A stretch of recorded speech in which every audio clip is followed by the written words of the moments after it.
Pai amado, muito obrigado, Senhor, por este início de escola bíblica dominical, onde podemos ter o privilégio de transmitir pela internet este instrumento que o Senhor colocou em nossas mãos para que o teu nome seja glorificado no dia do Senhor, para que aqueles que estão em suas casas, em meio a este distanciamento, a este isolamento social devido à Covid-19, possam assim cultuar ao Senhor, adorar o teu santo nome.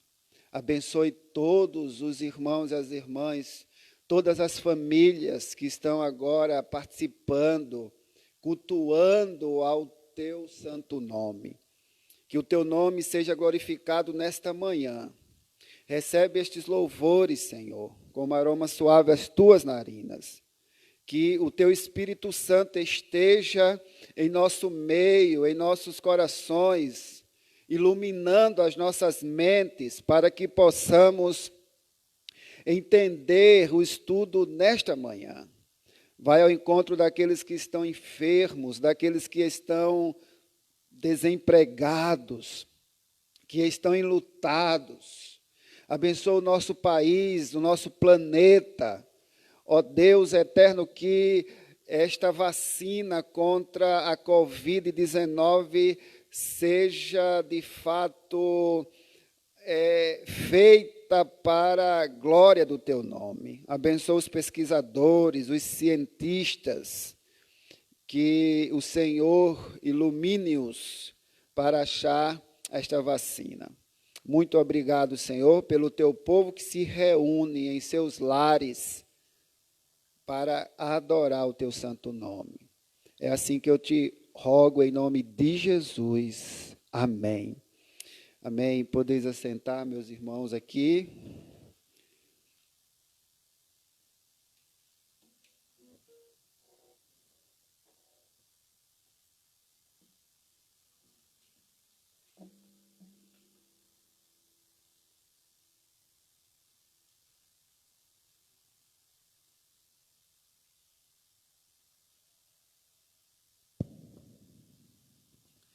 Convido você aí de casa a abrir sua Bíblia para iniciarmos assim o estudo nesta manhã. Nós estamos estudando sobre teologia reformada, uma visão panorâmica da teologia reformada. Nós já vimos sola Scriptura, sola Fide, solus Christus, e estamos estudando, iniciamos domingo passado, Soli Deo Glória, a glória de Deus em oposição aos ídolos, em oposição à nulidade dos ídolos. Vimos que o nosso Deus único e verdadeiro, ele se opõe às imagens, onde podemos estudar que a Escritura, ela não fala nada a favor das atividades atribuídas aos santos, como intercessão, proteção contra o mal e concessão de bênçãos. Nós vimos isso domingo passado. Não é o santo expedito que vai fazer com que você ganhe aquela causa que é impossível. Não é São Cristóvão que vai proteger você, os motoristas, né, ungir o teu carro. Não é São Pedro que faz chover. É Deus, é o único Deus que nós cremos, que não precisa de imagem, de escultura, que não precisa de intercessores além de Jesus Cristo. Só tem um mediador entre nós e Deus, o Deus Pai, é o Deus Filho. Então, estamos tratando sobre esse tema, só lhe deu glória. E hoje nós iremos falar sobre o Deus, uma continuidade assim, em oposição às relíquias, em oposição aos padroeiros. Eu convido você a abrir sua Bíblia em Êxodo, que é o tema, esse texto do nosso estudo, Êxodo capítulo 20, versículos do 1 ao 6. Êxodo capítulo 20, versículos do 1 ao 6.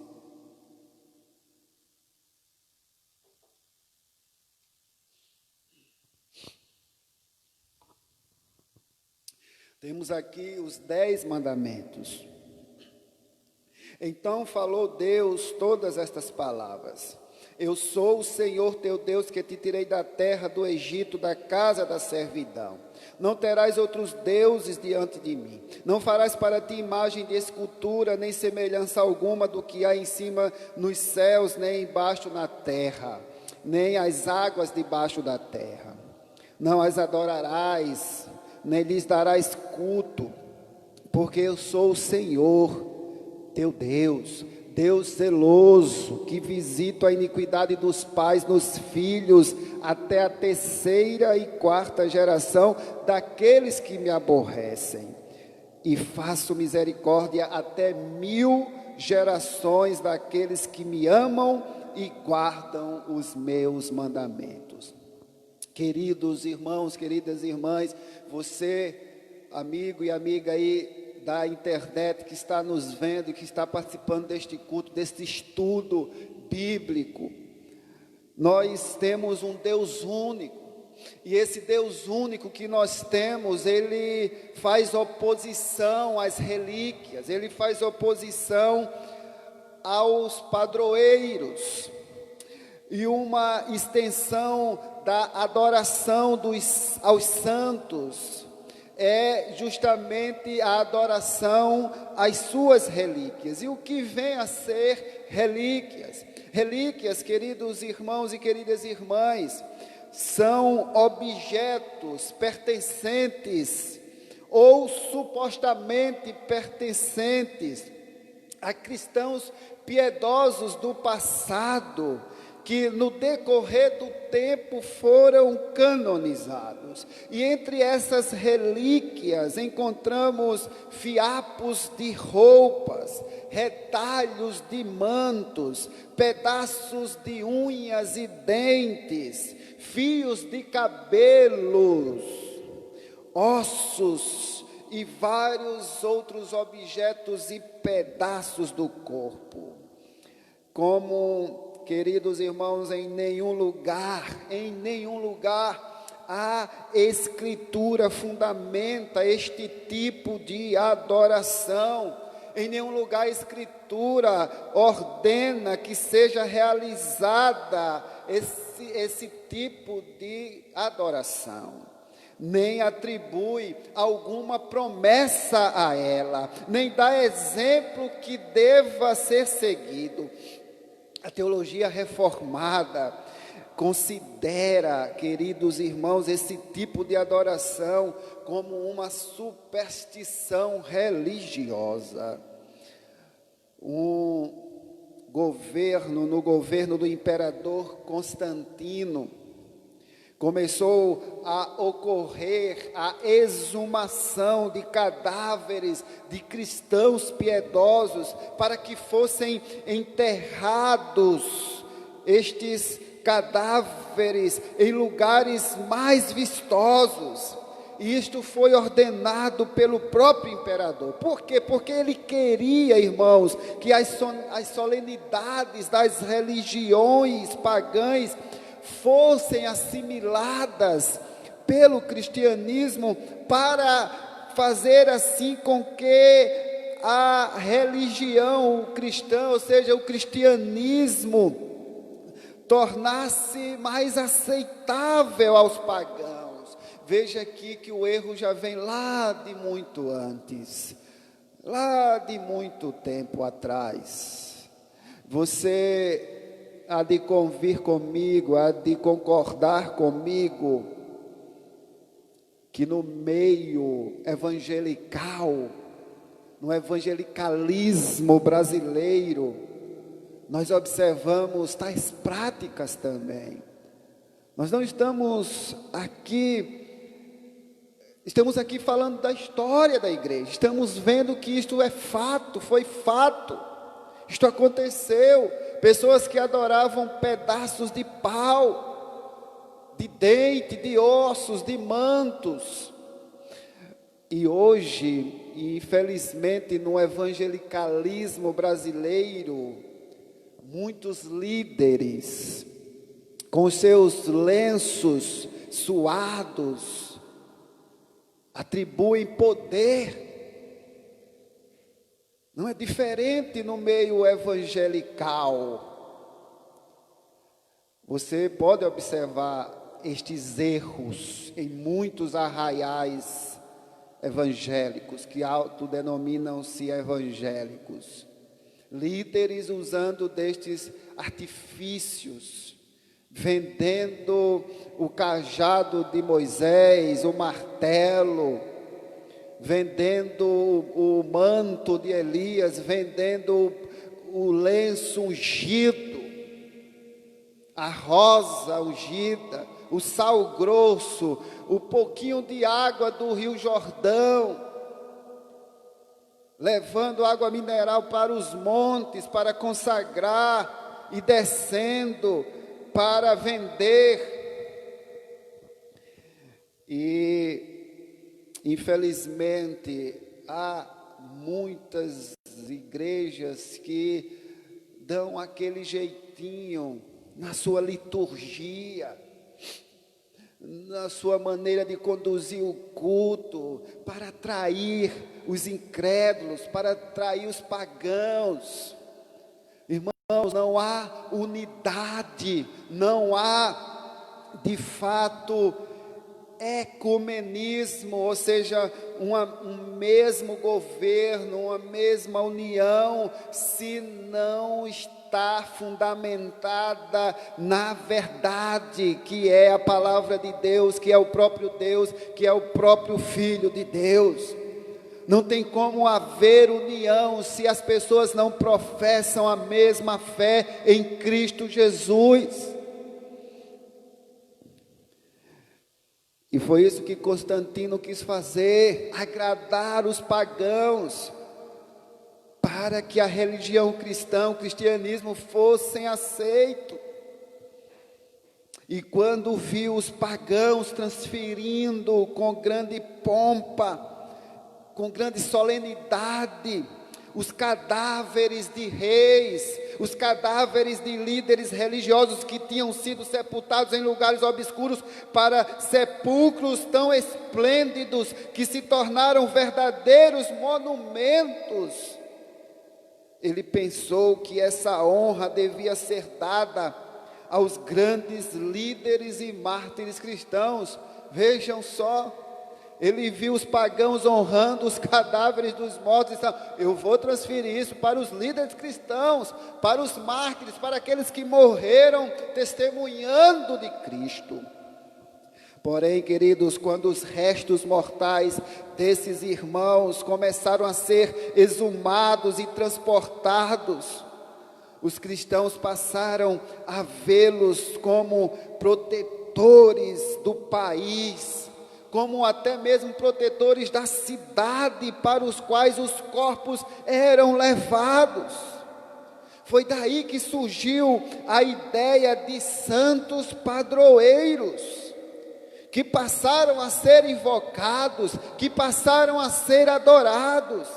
A Escritura Sagrada, meu irmão, minha irmã, além de condenar a invocação, além de condenar a adoração de qualquer criatura em lugar de Deus, nada tem a dizer sobre jurisdições confiadas aos santos.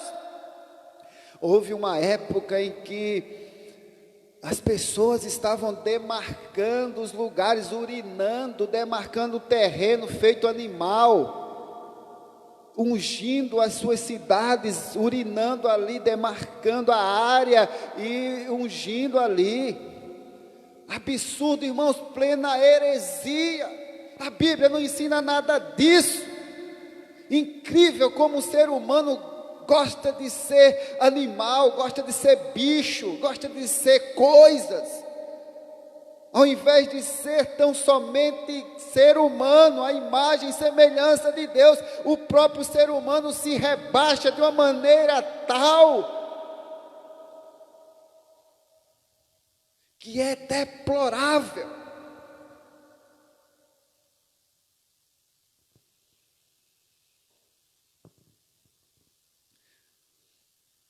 A Escritura condena essas coisas.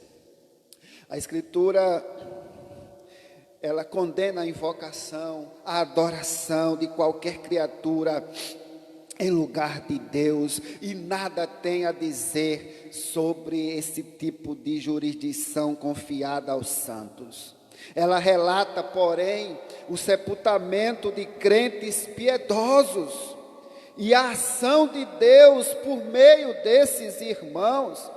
Nós temos, por exemplo, o exemplo de José, o exemplo de Jacó, seu pai, que pediram que seus corpos fossem levados do Egito para a terra prometida, mas não há registro de que seus corpos tenham sido adorados, que seus corpos tenham sido colocados em templos, nem carregados em procissões, nem colocados em altares. Seu pedido apenas refletia sua fé na promessa de Deus. Olha, quando eu morrer, não me sepultem na terra do Egito. Isso significa a fé na promessa de Deus com relação à terra prometida. Eles queriam que seus restos mortais fossem depositados na terra que Deus havia prometido dar aos descendentes de Abraão. Há no Antigo Testamento o relato de que certo homem, ao ser sepultado, foi jogado às pressas sobre os ossos de Eliseu, do profeta Eliseu, e ao tocá-los, ressuscitou. E este acontecimento é eventualmente usado por aqueles que creem no poder das relíquias, mas o fato, queridos irmãos, é que nem antes nem depois do milagre, os ossos de Eliseu foram adorados. Nem seu túmulo foi transformado em centro de peregrinação religiosa. Você pode observar, nem antes nem depois, a Bíblia não ensina essa adoração a relíquias, dá poder aos objetos. O cajado de Moisés na mão de qualquer um é o cajado apenas, não tem poder se não tivermos o Deus de Moisés. O manto de Eliseu, de Elias, também não tem poder em si mesmo se não tivermos o Deus de Elias, o Deus de Eliseu. No Novo Testamento também há o relato de que a simples colocação de um enfermo sob a sombra de Pedro foi suficiente para que este enfermo fosse curado. Você abra sua Bíblia aí em Atos, capítulo 5, eu peço que os irmãos sempre, como é escola bíblica, é uma aula, estejam com uma caneta, com um bloco, para anotar as referências e depois conferir. Atos capítulo 5, versos do 15 ao 16, diz assim: e mandando-os sair do sinédrio, consultavam entre si, dizendo: que faremos com estes homens? Pois na verdade é manifesto a todos os habitantes, perdão irmãos, eu estou lendo o 4, capítulo 4, é o capítulo 5. versos 15 e 16. A ponto de levarem os enfermos até pelas ruas e os colocarem sobre leitos e macas, para que ao passar Pedro, ao menos a sua sombra se projetasse em alguns deles. Verso 16. Afluía também muita gente das cidades vizinhas a Jerusalém, levando doentes e atormentados de espíritos imundos, e todos eram curados. Irmãos, veja que este relato, não há aqui um só indício na Escritura de que Pedro tenha aceitado a adoração, ou tenha assumido o papel do mediador da nova aliança. Há um outro relato semelhante, é o relato de Paulo, sobre Paulo, em Atos 19, versículo 12. Atos 19, versículo 12, diz assim: a ponto de levarem aos enfermos lenços e aventais do seu uso pessoal, diante dos quais as enfermidades fugiam das suas vítimas, e os espíritos malignos se retiravam. Então observe que este exemplo, ou estes exemplos, porém, em preceito e exemplo, mostra aqui claramente que a criatura não deve ser adorada em lugar do Criador. E este preceito nós encontramos em Romanos capítulo 1. Romanos capítulo 1, versículo 25. Pois eles mudaram a verdade de Deus em mentira, adorando e servindo a criatura em lugar do Criador, o qual é bendito eternamente. Amém. O preceito encontrado aqui em Romanos, temos aqui este exemplo, quando ele claramente rejeita a adoração que os habitantes de Listra queriam prestar a ele depois da cura de um coxo. Atos 14, versículos do 8 a 18, anote para depois você conferir. Há ainda, queridos irmãos, outra forma de adoração proibida na Escritura, além de proibir a adoração de qualquer ser além de Deus. A Escritura também proíbe a adoração de Deus por meio de qualquer apresentação. Deuteronômio capítulo 5, Deuteronômio capítulo 5, versículos 8 e 9. Não farás para ti imagem de escultura, nem semelhança alguma do que há em cima no céu, nem embaixo na terra, nem nas águas debaixo da terra. Não as adorarás, nem lhes darás culto, porque eu, o Senhor teu Deus, sou Deus zeloso, que visito a iniquidade dos pais nos filhos, até a terceira e quarta geração daqueles que me aborrecem. Na Escritura, todas as imagens feitas para adoração a algum Deus são chamadas de ídolos. Isso acontece, por exemplo, e você anote, por favor, para depois você conferir, com o bezerro de ouro, Atos capítulo 7, versículo 41, com o ídolo de Mica, Juízes capítulo 17, versículos 3 e 4, com os ídolos de Jeroboão, 1 Reis, capítulo 12, versículo 28. Portanto, meus queridos irmãos, quando a pessoa diz que curvando-se a uma imagem, ou dirigindo-se a ela, ou dirige a ela orações, está na verdade curvando-se diante de Deus e dirigindo suas orações a Ele. Essa pessoa está relatando uma prática totalmente estranha às Escrituras. Deus não manda, Deus não ordena que nos curvemos diante de ídolo algum, de imagem alguma, de homem nenhum. Há quem tente usar os querubins que ficavam sobre a Arca da Aliança. Há quem tente dar exemplo também sobre a questão da serpente de bronze como fundamento para o uso de imagens. No entanto, meus queridos irmãos, há que se observar que nem o querubim, nem a serpente de bronze foram adorados. Deus de fato disse que falaria a Moisés do meio dos querubins. Êxodo capítulo 25, versículo 22. Mas em nenhum lugar ele ordena que Moisés os adore. Aliás, eles ficavam fora da vista do povo sobre a arca, no Santo dos Santos. Quanto à serpente de bronze, ela foi, nós sabemos disso, completamente destruída pelo rei Ezequias, aquele homem piedoso, justamente porque os judeus começaram a adorá-la, a adorar a serpente, segundo Reis, capítulo 18, versículo 4.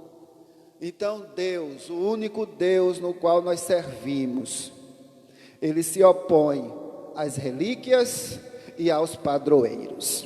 Mas em terceiro lugar, nós temos também a água do Rio Jordão, que eu mencionei um pouco, que muitos líderes vão até Israel, lá no Rio Jordão, e trazem aqui para o Brasil e vendem para os seus membros, para as suas ovelhas. Temos a água do Rio Jordão, temos o sal grosso que eu mencionei também, temos o herói que arrasta multidões. Até aqui nós tratamos sobre esta doutrina reformada da glória de Deus em oposição à doutrina católica romana. Até aqui nós vimos isso com relação à doutrina católica romana no tempo da reforma. Mas, queridos, a realidade de grande parte da comunidade evangélica de hoje, de nossa época, faz com que esta doutrina tenha especial relevância hoje. Nós muitas vezes falamos desta doutrina antibíblica da católica romana, mas esquecemos que os nossos arraiais, muitos estão trazendo à tona a mesma coisa. No mundo evangélico, queridos, há uma imensa multidão de pessoas que têm sido atraídas por pastores que agem como heróis religiosos, canalizando para si mesmos uma atenção que deveria ser direcionada a Jesus, o único Salvador, a cabeça da igreja. E nesses movimentos, o líder se apresenta como revestido de autoridade e poder, de autoridade espiritual máxima, pronto para solucionar os problemas, pronto para curar enfermos, pronto para expulsar legiões de demônios, de dar ordens e receber recompensas em nome de Cristo. Muitos estão se colocando no lugar de Jesus. Há apóstolos, há semideuses. Veja, queridos, que essa postura personalista deixa em segundo plano a pessoa de Cristo. Tem gente que quer aparecer mais do que Jesus. O próprio precursor de Jesus Cristo, João Batista, disse que importa que ele, Jesus, cresça e que ele, João, diminua. Então, há esta postura personalista, deixando em segundo plano a pessoa de Jesus Cristo, que é a verdadeira pessoa que soluciona, que abençoa, que cura, que restaura, enfim, quem verdadeiramente age como o Senhor da igreja, que age como o sumo sacerdote eterno. Uma coisa, meus irmãos, é ser um pastor sério, uma coisa é ser um pastor fiel, ter um ministério abençoado, ter um ministério frutífero e levar a igreja a glorificar a Cristo, reconhecendo nele a fonte de todo o bem, reconhecendo nele a fonte de toda a vida. Outra coisa é o pastor apontar para confiando em sua eloquência, confiando em suas aptidões para arrastar multidões. A igreja é de Cristo. Cristo não deu procuração para ninguém, não deu procuração de sua igreja para pastor algum. A igreja é de Jesus Cristo, e tudo o que se faz nela deve redundar em glórias a Cristo, a mais ninguém. Por isso somente a Deus nós devemos dar glória. Só lhe deu glória. Glória somente a Deus. Há homens de Deus, aleluia. Há líderes realmente bem-sucedidos, mas o que é ser bem-sucedido, irmãos? Ser bem-sucedido não é ter poder, não é ter dinheiro, não é ter fama, não é conseguir milhares e milhões de likes, de joinhas, de seguidores, ou de, como é que fala aí os influencers digital? Seguimores, né? Não é, irmãos, não é ter seguimores. Há uma tendência aí, né? Influência digital. Grande besteira isso. Está influenciando o quê? YouTubers, coach, irmãos, seguidor de Cristo, de Jesus Cristo. Toda a honra, toda a glória a Ele. A homens e mulheres de Deus, mas ter um ministério bem-sucedido é pregar a palavra com intrepidez, com coragem, com fidelidade, com profundidade, com simplicidade. Pregar as doutrinas bíblicas, as doutrinas da graça, arrependimento, fé, inferno, céu, salvação, vida eterna.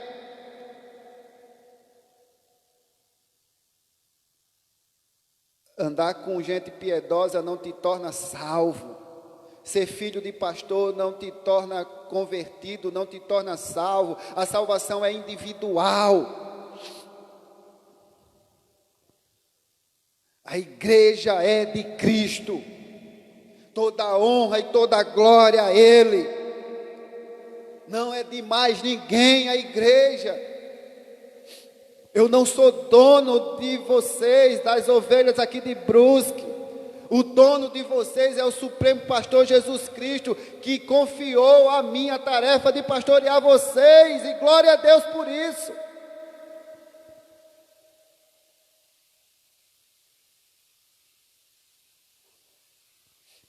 Outro problema que nós vemos nestes grupos evangélicos é o uso de relíquias evangélicas, como eu já falei, por exemplo, o copo d'água em cima do rádio, hoje em cima da TV, se bem que quem tem aquela televisão antiga, né, quadradona assim, bem larga, dava até para botar. Hoje em dia está difícil, tudo é plasma na igreja, aquelas LED, aquelas TVs fininhas, não dá para botar o copo d'água, irmãos, não dá. Aí você observa essa coisa, bote aí o seu copo d'água em cima do rádio, toalhinha santa, que eu já falei aqui, o lenço santo, molhado de suor, a toalhinha, o sal grosso, a água do Rio Jordão, lascas da arca de Noé. Pregos da cruz, irmãos, até isso, pregos da cruz. Manto de Elias, e a heresia é grande, a lista é grande. Tudo isso, relíquias modernas, que chamam para si uma atenção que só deveria ser dada a Cristo. A Cristo. Porque quem cura e abençoa não é a água barrenta do Rio Jordão, ou a água cristalina de uma fonte borbulhante. Não é o sal grosso, nem o sal refinado. Não é o manto de Elias, nem de Pedro. Quem cura e abençoa, conforme a sua vontade soberana, é Jesus Cristo, o único mediador da nova aliança, o único Salvador, o único autor da vida.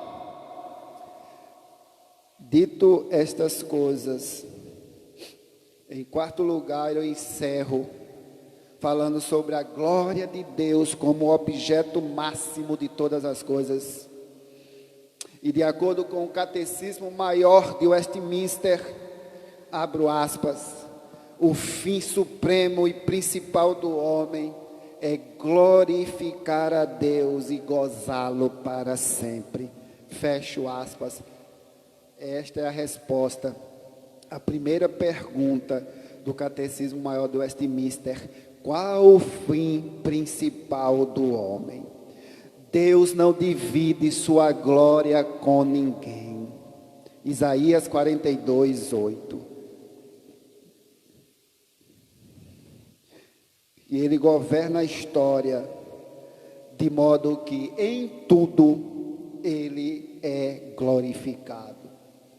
Só Ele, só lhe deu glória, glória somente a Deus. Veja você como Ele fez isso na história de Israel e da igreja. Deus escolheu seu povo para a sua glória. Anote aí, Efésios capítulo 1, versículos 4 ao 6. E também veja os versículos 12 e 14 de Efésios 1. Efésios 1, 4 ao 6 e os versículos 12 e 14. Veja que Ele também nos criou para a sua glória. Isaías 43, versículos 6 e 7. Ele chamou Israel para a sua glória. Isaías 49, 3 e Jeremias 13, 11. Deus resgatou Israel do Egito para a sua glória. Salmo 106, versículos 7 e 8. Levantou Faraó para mostrar seu próprio poder e glorificar seu próprio nome. Romanos 9, 17. Derrotou Faraó no Mar Vermelho para mostrar a sua glória. Êxodo 14, versos 4, 17 e 18. Deus poupou Israel no deserto para a glória do seu nome. Ezequiel capítulo 20, verso 14. Deu a Israel a vitória em Canaã para a glória do seu nome. Segundo Samuel capítulo 7, verso 23. Não desamparou o seu povo para a glória do seu nome. 1 Samuel capítulo 12, versículos 20 ao 22. Deus restaurou Israel do exílio para a glória do seu nome. Ezequiel capítulo 36, versículos 22, 23 e 32. Restaurou Israel do exílio para a glória do seu nome. Repito, Ezequiel 36, versículos 22, 23 e 32. Também, queridos, vemos isso na pessoa de Cristo. O Senhor Jesus buscou a glória de seu Pai em tudo o que fez. João capítulo 7, versículo 18. Ensinou-nos a fazer boas obras, para quê? Para glorificarmos a Deus. Mateus 5,16. Conforme 1 Pedro, capítulo 2, versículo 12.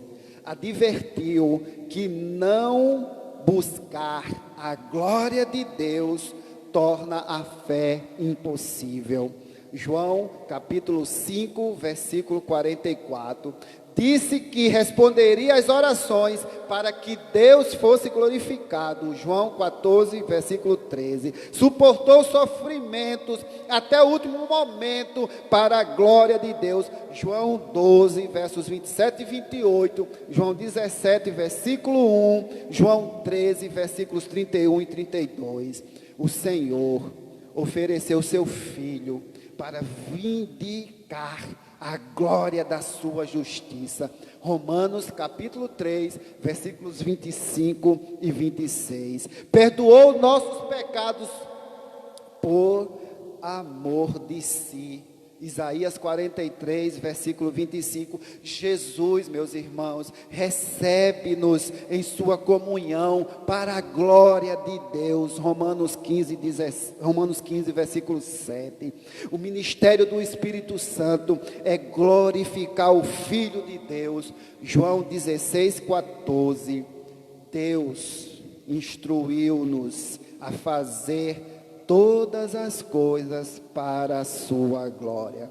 1 Coríntios, capítulo 10, versículo 31, conforme 1 Coríntios 6, 20. Eu gostaria de ler 1 Coríntios 10, 31. Portanto, quer comais, quer bebais, ou façais outra coisa qualquer, fazei tudo para a glória de Deus. Deus, queridos irmãos, instrui-nos a servir de maneira que Ele seja glorificado. 1 Pedro 4:11. Jesus enche-nos com os frutos da justiça para a glória de Deus. Filipenses 1, 9 e 11, os versículos. Todos estão sob julgamento por desonrarem a glória de Deus. Romanos 1, 22 e 23. Romanos 3, 23. Todos pecaram. Queridos, Jesus voltará. E voltará para a glória de Deus. Segunda Tessalonicenses, capítulo 1, versículos 9 e 10. O desejo de Jesus é que na eternidade o seu povo se alegre em sua companhia, contemplando a sua glória. João 17, versículo 24. Mesmo na ira, o propósito de Deus é fazer conhecida a riqueza de sua glória.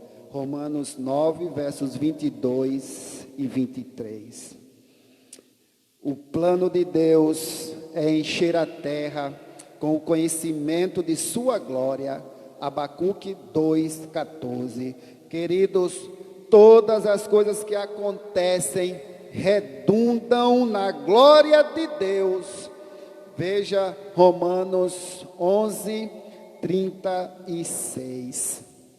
Que diz assim: porque dele, por meio dele, para ele são todas as coisas, a ele, pois, a glória eternamente. Amém.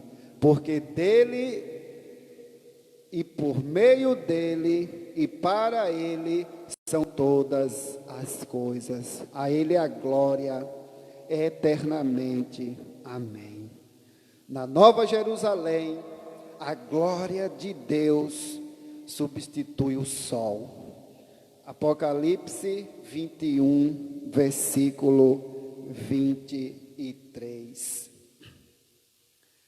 Apocalipse 21, versículo 23. A cidade não precisa nem do sol, nem da lua, para lhe darem claridade, pois a glória de Deus a iluminou, e o Cordeiro é a sua lâmpada.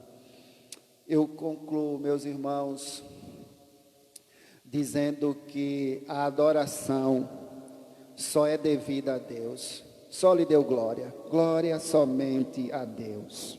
Devemos nos lembrar disso não apenas quando somos convidados a agir de modo errado e nos curvar diante de uma imagem e oferecer orações a ela, mas também quando somos tentados a adorar as modernas relíquias religiosas, as modernas relíquias evangélicas, e a ter pelos líderes religiosos uma consideração muito maior do que a que é devida.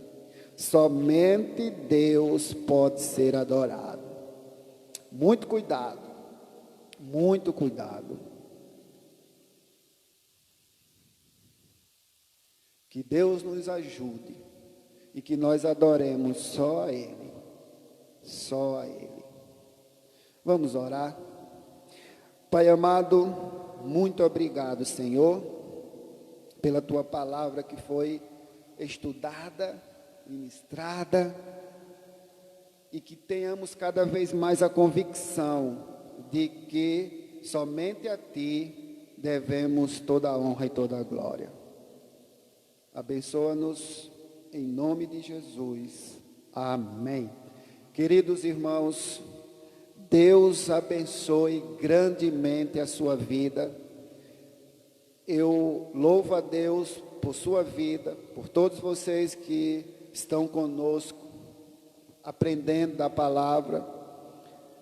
Eu gostaria de parabenizar a nossa irmã Márcia, que aniversariou agora, dia 20, na quinta-feira. Deus continue te abençoando, irmã Márcia Letieri, a esposa do diácono Marcos.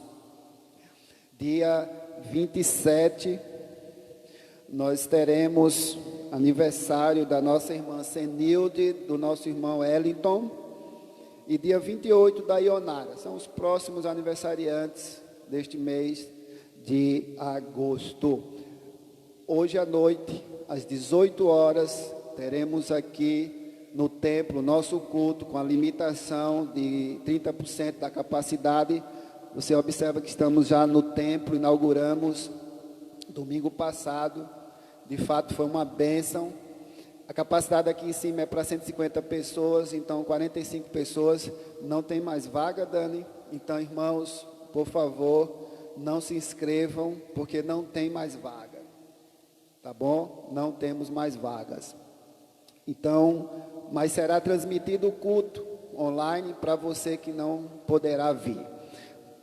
Os irmãos podem observar aqui a cruz com iluminação.